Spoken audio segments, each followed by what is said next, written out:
So I want to go back about a month to when this all started. What was your reaction hearing first that games were going to start being canceled and then that the season was going to be canceled? Uh, yeah, it was very emotional. We didn't really think anything of it at first. It was just a normal day. We were outside practicing, and then we got news that the SEC canceled games, and then we're like, well, if they're canceling, that means we're going to cancel. Yeah.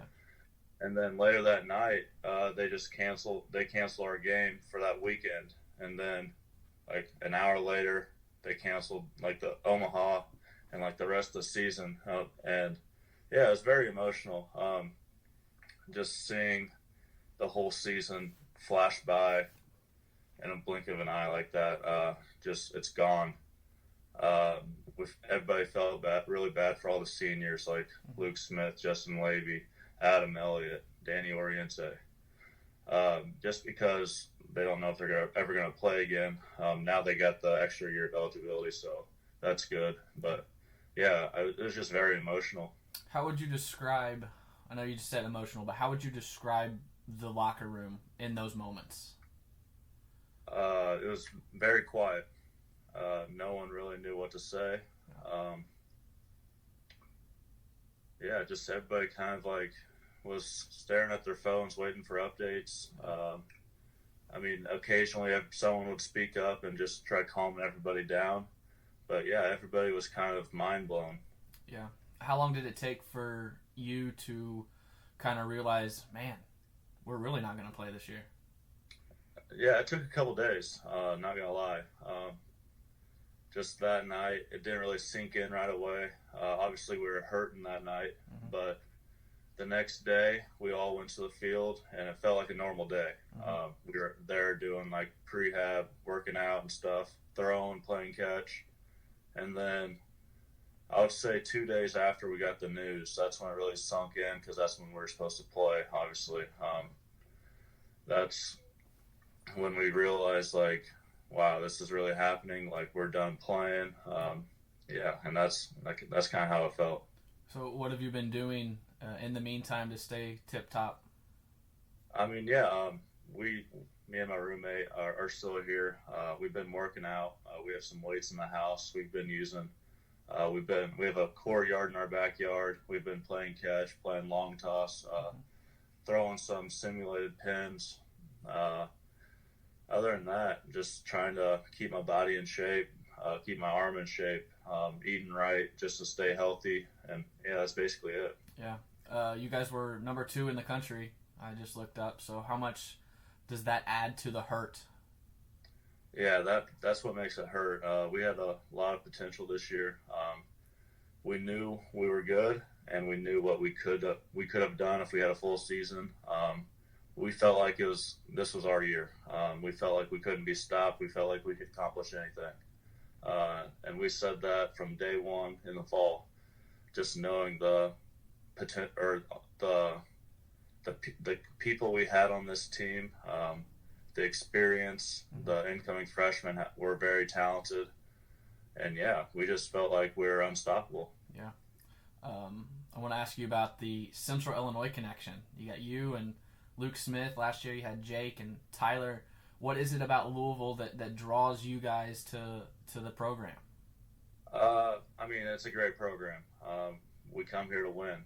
I think anybody could say that. It's a winning program. It's close to home. Just being 4 or 5 hours away, that's huge. That means our families can come anytime they want to come watch us, and we can go home anytime we want if we need to go home for something. Mm-hmm. What's the relationship like with those guys because you're competing against each other in high school here in Illinois, and then you guys get down there and you're teammates. So what's the relationship like? Yeah, it's very cool. Obviously, once you get here, you're seeing a different side of them that you don't really see in high school because you don't really know them that well unless you play summer ball with them. Mm-hmm. But yeah, once we got here, we were all very close. Just everybody knew we were from the same area, so that was pretty cool. I mean, yeah, we all bonded very well. Just teammates being teammates and just having fun. How much do you pump up the Glenwood name against some of those guys? I don't really say it a whole bunch against Luke or Jake because they're from Champaign, but I a lot against Tyler. As our schools are rivals, so yeah, we always went back and forth against each other. Then he would always bring up the state champs in football, and I couldn't say anything, but yeah, it was fun. Awesome. Get talk about you a little bit. What has allowed you to become one of the best pitchers in college baseball? I would just say my mentality. Confidence is a huge factor. Competitiveness. When I get on the mound, I don't care who's in the box. Like, I'm going to go after them, and that's kind of the mentality I have once I step on the mound. Not caring who it is, not caring what they've done in the past at bats or in the past games. Mm-hmm. I'm just going to go right after them, and if you have that kind of mentality, you're going to have a lot of success. How much has your stuff improved since you got to Louisville? I would say a little bit. My curveball's gotten better. Fastball's gotten a little bit more life.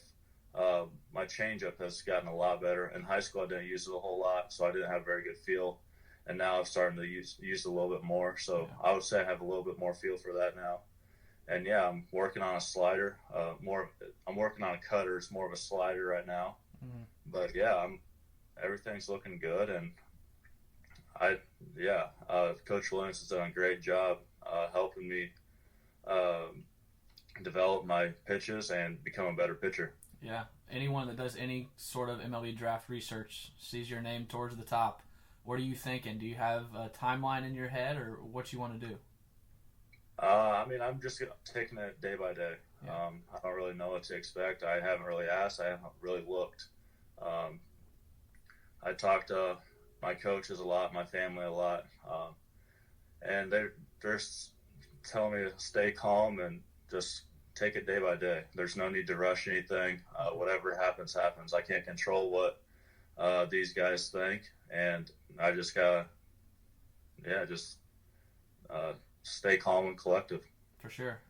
It's every kid's baseball player's dream to get drafted, so if that is the route that you choose, can you even fathom what that day is going to be like? Yeah, it's very exciting. Obviously, like you just said, every kid's dream is to be a baseball player. I had that opportunity in high school. I decided to come here. That day was very special. I'll remember that for the rest of my life. And yeah, just to have another opportunity at it, it's very cool. When that day comes and I hear my name called, yeah, my heart's gonna be beating a little bit faster than normal. Yeah. And yeah, it's gonna be exciting. I'm looking forward to it. Did you grow up a fan of who? St. Louis Cardinals. Attaboy. I like hearing that. So you're in the Cardinal family now, different kind of Cardinals. Yeah. I do want to ask you one thing about Luke. He had this viral moment at the World Series last year. As his teammate, what was it like seeing that and the people react? Because there was a lot of negative reaction towards him. Obviously he got all that attention for something he did, but as from in the dugout, it didn't look like that big of a deal. It was just being competitive. We see that every game. Something like that happens every game, so no one really thought about it. And then we got back into the locker room and saw everything blowing up, and it was different because we've never really experienced anything like that.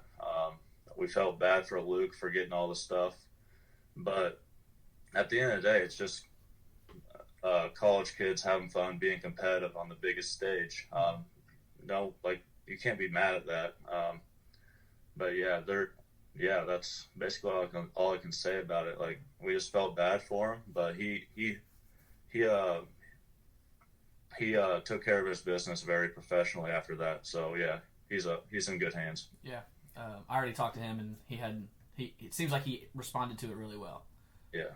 A couple more things for you that I just thought of. What do you consider is your best pitch or the best thing you do on the mound? I think my best pitch is my curveball. Mm-hmm. I think the best thing I do on the mound is locating. I locate all my pitches very well. I feel like I can throw any pitch anywhere I want at any time in the count. That's just that's my mentality when I get up there. And yeah, so I think I can locate my fastball pretty much anywhere I want, which gives me a huge advantage. What's your fastball reaching right now? I've been up to 94. I think I've touched 95. I'm not sure though. Okay, cool. And then the last thing, you guys played in the College World Series last year. What's that experience like? It's a dream come true. It's one of the craziest atmospheres I've ever played in. Just getting out there on the mound with 27,000 people going crazy around you. I've never experienced that until last year, and it was crazy. Your adrenaline's going, but just being there, the atmosphere, not even in the ballpark, outside the ballpark, going into the hotel rooms, going into restaurants, you feel like a superstar. I remember the first 2 nights we were there, we went out to eat, just a couple of us as a group, and we got stopped like 5 or 6 times just walking to the restaurants and had to take pictures, sign autographs. You feel like a celebrity. It's pretty cool.